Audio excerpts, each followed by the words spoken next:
안녕하세요. 크립토 인사이트 진행을 맡은 김세영입니다. 비트코인이 최고가를 경신했습니다. 여러분들은 가슴이 웅장해지시나요? 아니면 나만 못 산 거 아닐까 포모를 겪고 계신가요? 어떤 포지션이시든 오늘 방송은 꼭 주목하셔야 될 것 같은데요. 하반기 불장 그 문이 다시 열리고 있습니다. 오늘 두 분 전문가와 함께 그 전망을 짚어보도록 하겠습니다. 두 분 안녕하십니까? 네, 안녕하세요. 원더프레임 김동환입니다. 안녕하세요. 언디판드랩스 조동현입니다. 네, 오늘도 저희가 시장을 좀 자세하게 짚어보도록 할 텐데요. 주제 먼저 보고 오시죠. 첫 번째 주제는 이겁니다. 네, 천장 뚫은 비트코인입니다. 과연 올해 안에 14만 달러 돌파가 가능할까요? 여쭤볼게요. 사실 달러 가치는 끝을 모르고 하락하고 있는데 미국 주식시장 그리고 비트코인은 나란히 사상 최고치를 경신하고 있습니다. 김 대표님께 먼저 여쭤보도록 할게요. 일단은 드디어 11만 6천 달러를 돌파했습니다. 네. 비트코인의 질주는 어디서부터 시작이 된 건지 이번 상승의 원인은 어디에 있다고 보십니까? 일단은 유동성적인 측면에서 최근에 그 미국 시장의 S&P 500이라든지 나스닥이라든지 주로 기술주 중심으로 신고점을 기록하는 움직임이 나왔었고요.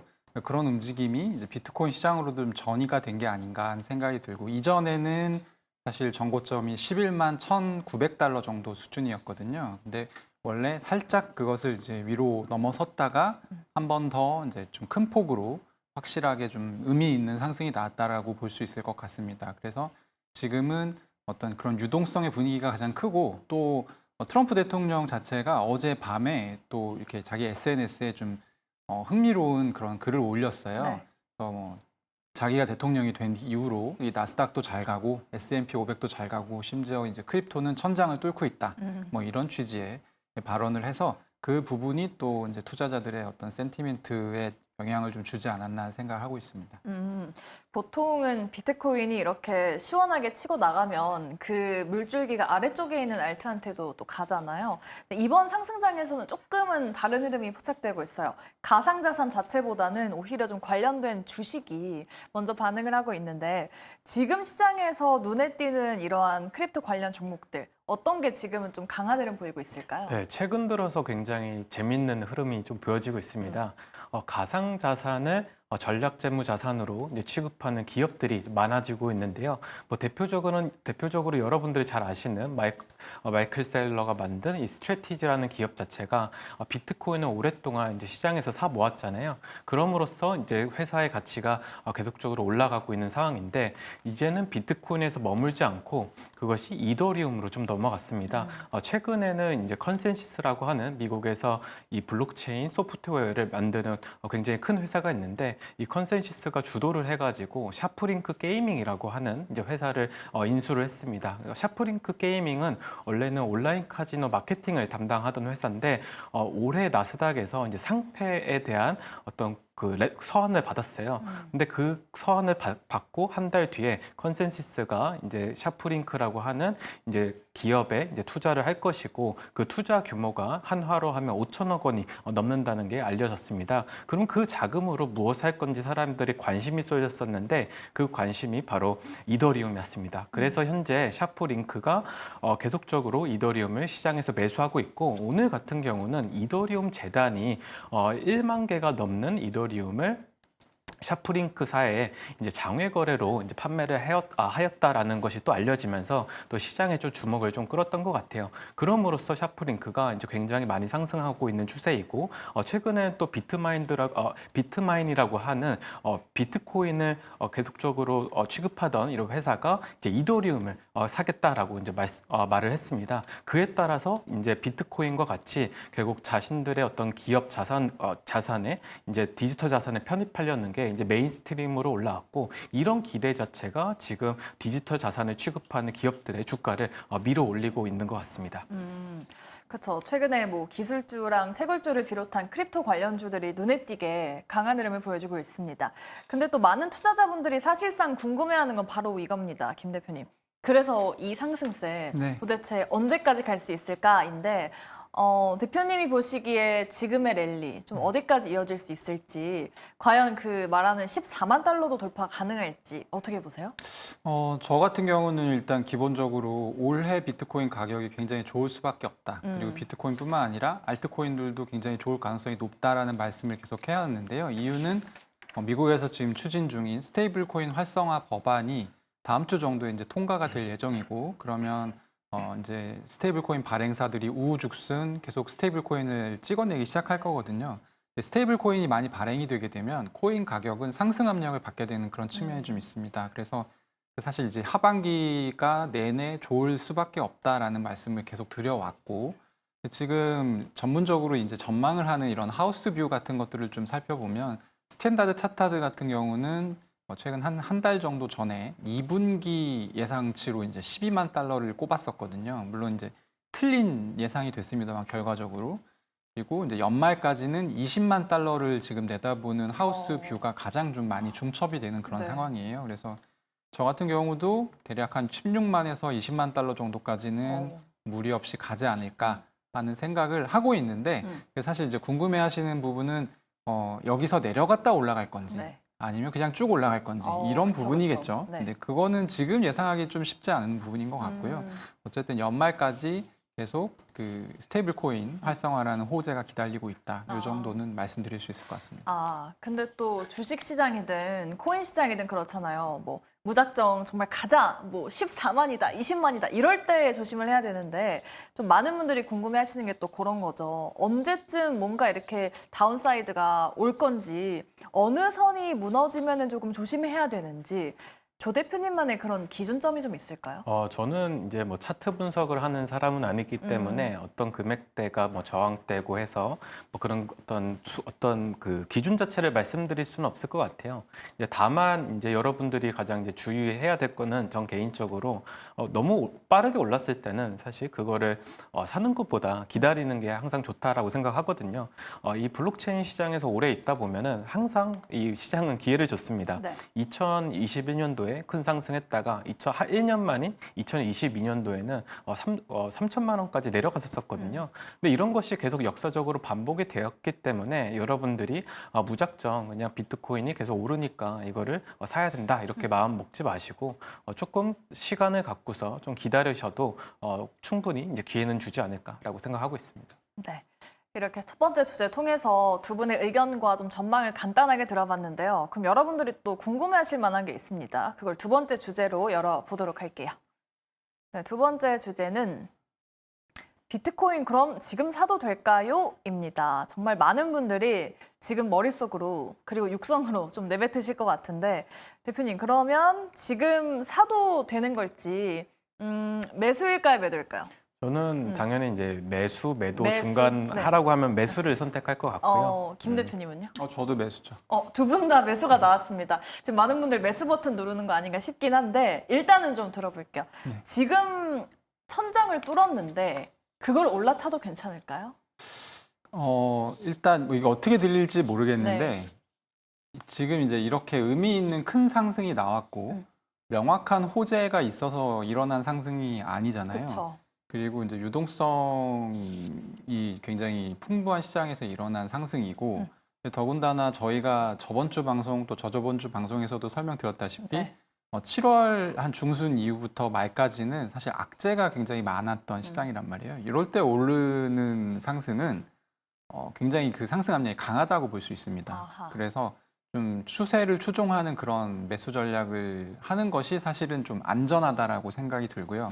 오히려 지금 하락에 베팅한다든지 아니면 뭐 이익 실현까지는 충분히 해볼 수 있는 타이밍이라고 저는 생각이 들지만, 어쨌든 매도냐 매수냐 둘 중에 하나를 골라야 된다면 지금 매수가 조금 더 안전한 선택이 아닌가 생각합니다. 그럼 이 멘트를 좀 더 뒷받침해주기 위해서 조 대표님께도 여쭤볼게요. 왜 지금 좀 매수를 해도 괜찮은지 그 이유 한번 들어볼까요? 저는 일단 이 순간에 매수를 이제 해라 이렇게 네. 말씀드리기보다는 이 비트코인 자체가 아직 대중화되지 않았습니다. 여러분들도 사실 비트코인을 안 갖고 계신 분도 많을 거고 그쵸. 일반 사람들은 사실 비트코인에 큰 관심이 없거든요. 이게 지난 장하고 굉장히 좀 다른 점인 것 같아요. 지난 장에는 이 투기 자산으로 이제 비트코인이나 아니면 다른 알트코인들이 주목을 받았고 또 그때 당시는 이제 그 소매 투자자들의 어떤 자금력이 굉장히 좀 높았었거든요. 근데 이번 시장 자체는 소매 투자자들의 자금력이 좋지 않은 상태에서 기관이나 아니면 기업들 주도로 지금 이 흐름이 좀 이어지고 있다고 저는 생각을 합니다. 네. 근데 여기서 우리가 계속 주목해야 될 거는 많은 기업들이 비트코인을 전략 자산으로 이제 취급하기 시작을 했고 이 규모가 점점 늘어날 거라 저는 생각을 하거든요. 그래서 이제 짧은 기간에 봤을 때는 뭐 짧은 하락도 있겠지만은 장기적인 추세에서는 비트코인은 계속 우상향할 수 있다고 저는 생각하기 때문에 지금도 이제 비트코인은 이제 분할 매수해서 계속 가져가시는 게 좋지 않을까 저는 생각하고 있습니다. 네. 일단은 두 분 다 분할 매수도 괜찮겠다라는 말씀해 주셨는데 그럼 비트코인이 이렇게 사상 최고치를 경신한 지금 시점에서 우리가 좀 집중해야 될 다른 자산은 뭔지도 여쭤볼게요. 알트를 사야 할까요? 아니면 앞서 언급을 한 것처럼 코인이랑 연관된 그런 오른 주식에 투자하는 것도 괜찮은 방법일까요? 저는 개인적으로 지금 비트코인의 이제 상승이 일어나고서 이더리움이 안 움직이던 이더리움의 네. 상승이 굉장히 크다고 생각을 하거든요. 이제 이더리움이 좀 갈 때가 됐다 생각하고 이것을 견인했던 거는 이제 상장된 기업들이 비트코인이 아니라 이더리움을 모으겠다고 얘기를 했고 시장에서 계속적으로 매수를 하고 있습니다. 결국 비트코인을 이제 기축자산으로 해가지고 큰 가치를 만들었던 이 스트래티지 기업처럼 이더리움 진영에서도 이런 것들이 계속 나올 거거든요. 결국 우리가 그럼 투자를 해야 될 것은 이더리움을 모으는 회사를 사실 매수를 하시던지 아니면 이더리움 혹은 이더리움 계열의 여러 가지 어떤 디파이 관련된 코인들을 사는 게 맞지 않나 싶습니다. 최근에 조금 인상 깊었던 거는 샤프링크라고 하는 이제 기업 자체가 이더리움을 모으고 있잖아요. 이더리움을 단순히 이제 보관하는 용도로 사실 사용하는 게 아니라 그것을 디파이를 활용해서 수익을 거둬들이고 있다는 게 굉장히 비트코인을 전략 자산으로 가져가는 기업들과 좀 차이점이더라고요. 근데 지금 출시된 지 얼마 되지도 않았는데 이미 300개가 넘는 이더리움을 시장에서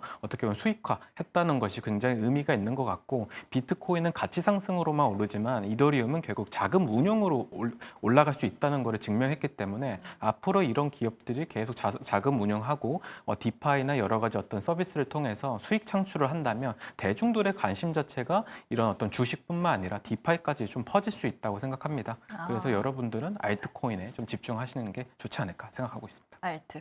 그럼 김 대표님한테도 똑같은 질문 드려도 될까요? 네. 네. 알트일까요? 미국 관련 주식일까요? 미국 관련 주식 둘 다 이제 사실 전제가 굉장히 중요하다 생각하는데요. 아는 거를 투자해야 됩니다. 아는 것. 그러니까 알트를 안 보시다가 네. 이거 올라갈 것 같은데라고 해서 그냥 아무 알트나 사게 되면 아. 확률이 굉장히 떨어질 수밖에 없고 그런 측면에서 보면은 미국 주식이 조금 더 안전적인 선택일 수는 있겠으나 사실 미국 주식도 최근에 변동성이 뭐 알트코인 못지않게 많이 오른 것들이 많거든요. 그래서 이런 것들보다는 조 대표님이 아까 얘기해 주셨던 게 저는 정답이라 생각하는데 지금은 이더리움을 사기에 좀 좋은 시기가 아하. 아닐까. 네. 왜냐하면 최근에 이제 한 3일 정도 상승을 쭉 했잖아요, 비트코인이. 상승률을 좀 따져보면 딱 이더리움이 2배 조금 넘게 상승을 더 했거든요. 네네. 상승률이 아직까지는 그렇게 높지 않은 상태다. 그리고 굉장히 좀 의미 있는 그 선이라고 할 수 있을 만한 3,000달러 선을 돌파를 했기 때문에 네. 네, 그런 측면에서 지금 이더로 돈이 많이 들어오고 있다라는 여러 가지 증거들이 다 시장에서 지금 확인할 수가 있는 상황이에요. 그렇기 때문에 조금 더 높은 수익률을 원하는 분이라고 한다면 이더리움 매수가 지금 나쁘지 않은 선택이다. 이렇게 네, 말씀드리겠습니다. 알겠습니다. 오늘 두 대표님께서는 조금 시장에 대해서 전반적으로 좀 긍정적인 말씀 전해주신 것 같습니다. 고민이셨던 분들 좀 참고하시면서 투자하시면 좋을 것 같습니다. 자, 이렇게 오늘의 두 가지 주제 함께 짚어봤고요. 다음 코너는 CEO 인사이트 기다리고 있습니다. 오늘은 어떤 프로젝트일지 지금 바로 만나보시죠.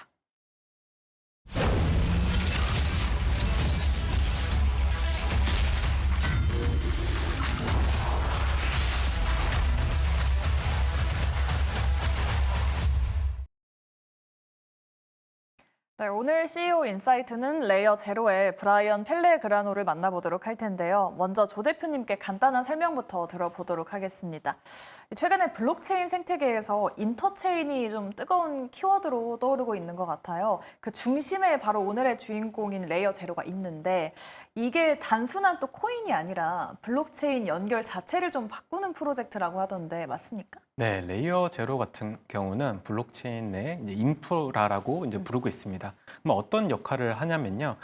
지금 수많은 체인들이 나오고 있잖아요. 뭐 대표적으로 이더리움도 있고 솔라나 수이도 있는데 이런 어떤 네트워크 위에 있는 자산들이 자유롭게 다른 체인으로 넘어갈 수가 없었어요. 예전에는. 근데 이제 레이어 제로가 이제 나오고 나서는 다른 A, B, C 체인 상관없이 그런 자산들을 이동하는 게 굉장히 수월해졌거든요. 그에 따라서 이제 유동성이 한 곳에 모여 있지 않고 계속적으로 돌아다닐 수 있는 하나의 다리를 놔줬다라고 해서 보통 우리는 이제 브릿지 이제 프로토콜이라 부르기도 하고 아니면 크로스 체인 메시징 프로토콜이라고 부르기도 합니다. 네. 그래서 블록체인 상에서는 꽤나 의미 있는 사실 프로젝트이기도 하고요. 최근에 이제 실물자산 토큰화가 이슈잖아요. 실물자산 토큰도 결국 여러 체인들을 이 자산들이 이동할 수 있어야 되는데 그럼 그것을 누가 해결할 것이냐라고 했을 때 이제 레이어 제로가 시장 점유율 면에서는 이제 가장 높은 점유율을 좀 보유하고 있습니다. 그렇기 때문에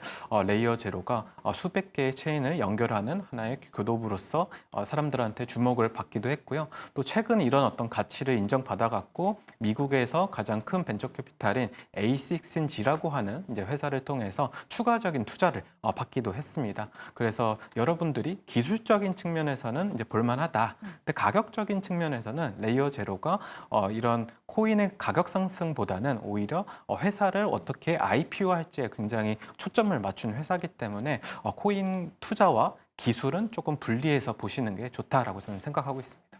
네. 인터체인 관련한 레이어 제로 어떤 프로젝트인지 기본 개념부터 좀 간단하게 설명을 들어봤습니다. 그럼 저희 CEO 브라이언을 만나서 레이어 제로가 어떤 프로젝트인지 좀 더 딥하게 들어가 보도록 하겠습니다. 네, 안녕하십니까? So, hello Brian, it's nice having you today. So, what kind of crypto project is Layer Zero and what role does it play in the Web3 ecosystem? Hi, I'm Brian Pellegrino, CEO and co-founder of Layer Zero Labs. Thank you so much for having me. So Layer Zero is you have all of these networks, and so we support 140 networks. We have all of these disparate networks. None of them talk to each other. If you have money on one, you can't pay somebody on the other. If you're an application, you can only take users from one. Layer Zero very simply solves this problem. It makes it so you can move money anywhere. Your application can interact with users anywhere. You can imagine if your credit card only worked locally in your own country when you're traveling abroad. Now you can't pay for anything. You can't use any services. All of that would be like a total nightmare. That's the world that we were living in before. And so Layer Zero now, we have hundreds of billions of dollars assets flowing on top of us, have enabled a huge amount of use cases. So this constant driving of value and the ability to move assets and really just take users from anywhere, make more of a global payment system, right? Make this really a global financial system rather than these isolated pockets. 네, 레이어 제로의 차별점은 무엇인지도 들어보겠습니다. So what makes Layer Zero stand out among other interoperability or cross-chain communication protocols? Yeah, I think we took a very opinionated stance. Most other interoperability solutions were trying to sell you some vector of trust. They said, here's our validator set. Our validator set is very special. You trust us and we'll tell you kind of the answer on the other side. And the problem is when you talk to some of the largest assets in the world, some of the largest financial institutions in the world, the banks, there's no way one of these large banks is going to give write access to some third-party validator set. And if that validator set goes rogue, now I can write something bad to the bank and mint, billions or hundreds of billions of dollars of assets and screw all of that up. So our stance was always Layer Zero is immutable. We cannot change it. It is built in such a way that is meant to be secure and resilient for the very long term. People can build on top of it, knowing exactly what you're getting. And then that middle layer of how you trust it. If you're a large institution, you can run that yourself, right? You secure your own assets. So if you're a large asset issuer, if you're a bank, a financial institution, you have the ability to set and configure that own security. You don't need to trust any other third party. And that itself, I think, has been our largest competitive advantage. So fast forward to today, we have 82% market share. Almost every major stablecoin is built on top of Layer 0.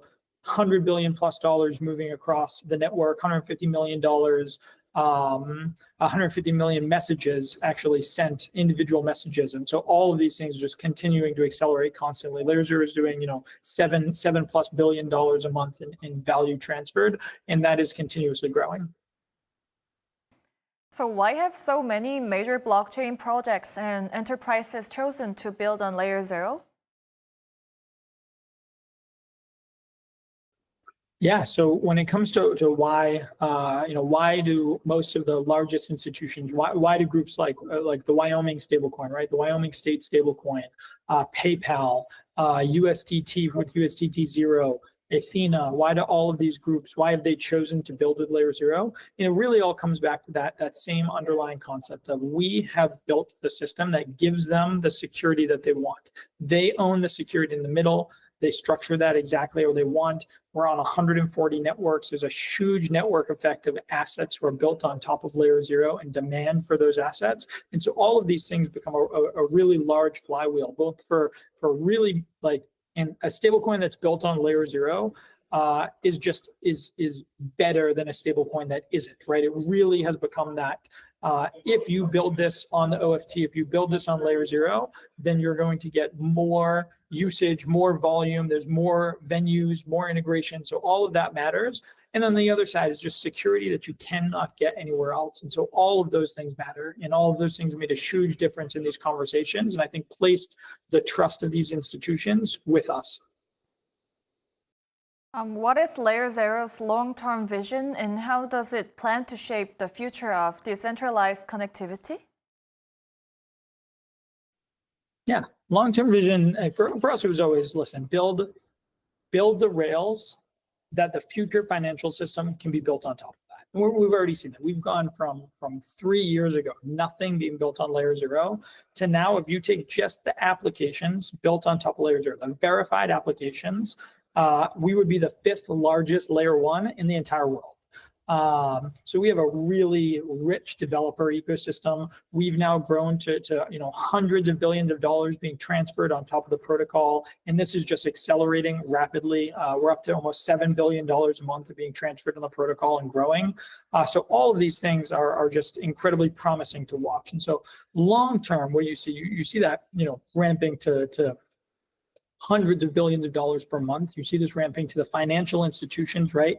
Every way that money gets transferred or money gets settled is going to be settled on rails like this. And so that's one view. And then the other view is we've built this incredible ecosystem of gas abstraction across these 140 networks and how gas gets paid and how it becomes seamless for the user.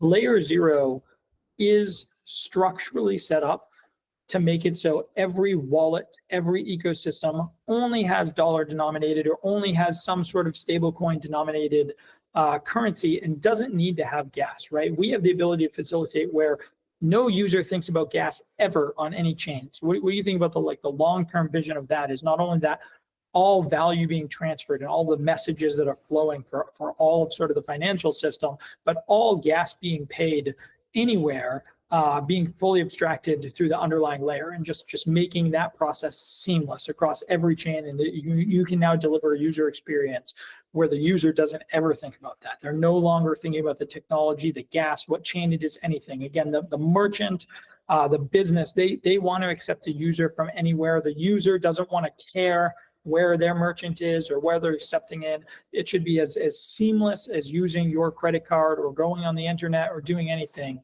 And our goal is to build towards that world and just make it more seamless and make it easier for the end developer to build those experiences. Thank you so much for your valuable time and insight today. 네, CEO 인사이트 함께 하셨습니다.